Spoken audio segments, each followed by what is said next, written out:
নমস্কাৰ বন্ধুসকল, আপোনালোক কেনে আছে? বোলো আমাৰ ওচৰৰে সোণাইপাৰৰ এক শিৱ মন্দিৰ আছে, তাত এগছি বন্তি জ্বলাই থৈ আহোঁ। তো ব'লক আজি ভিডিঅ'টো আৰম্ভ কৰোঁ। তো মই ব্লগাৰ মিকান কৈ আপোনালোকক স্বাগতম জনাইছোঁ মোৰ চেনেললৈ।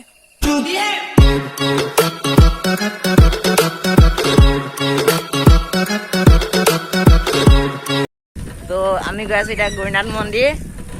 কাৰিটা একফালে চাইকেল চলাই আছে, মোৰ পিছফালে আছে বামুণগাঁও চাৰিআলি।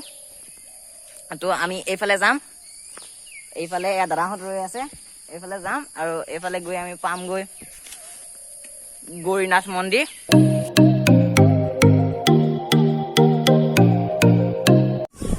এয়া পাই গ'লো এই সোণাই নদী, এয়া সোণাই নদীৰ ওপৰৰ দলং। এয়া আমি দলং পাইছোঁহি, এয়া পাই গ'লো এই সোণাই পাৰ। ইয়াত দোকান চোকান বহিছে। তো ব'লক মন্দিৰৰ ফালে যাওঁ। তো এইটো আমি গেটৰ ফালে গৈছোঁ, তো ব'লক। এইটো চাওক মন্দিৰৰ ভিতৰৰ অংশ।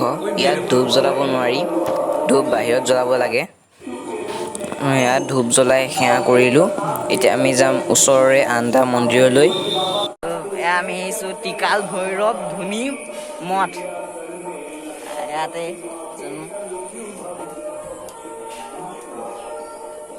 এয়াই হৈছে শিৱাক মন্দিৰ। তো অলপ ভিতৰলৈ যাওঁ। কৃষ্ণ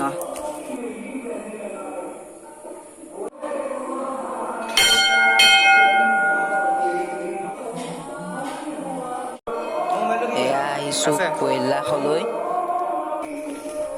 এয়া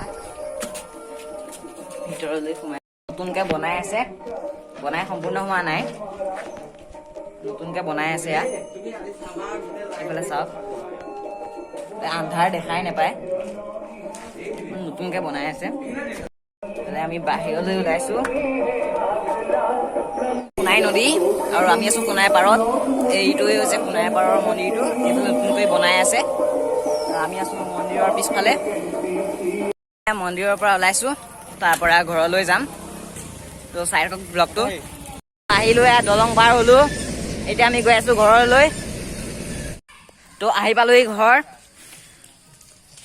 তো আজিৰ ভিডিঅ'টো ইমানেই, নতুন ভিডিঅ' দি থাকিম। তো আজি ভিডিঅ'টো শেষ কৰোঁ।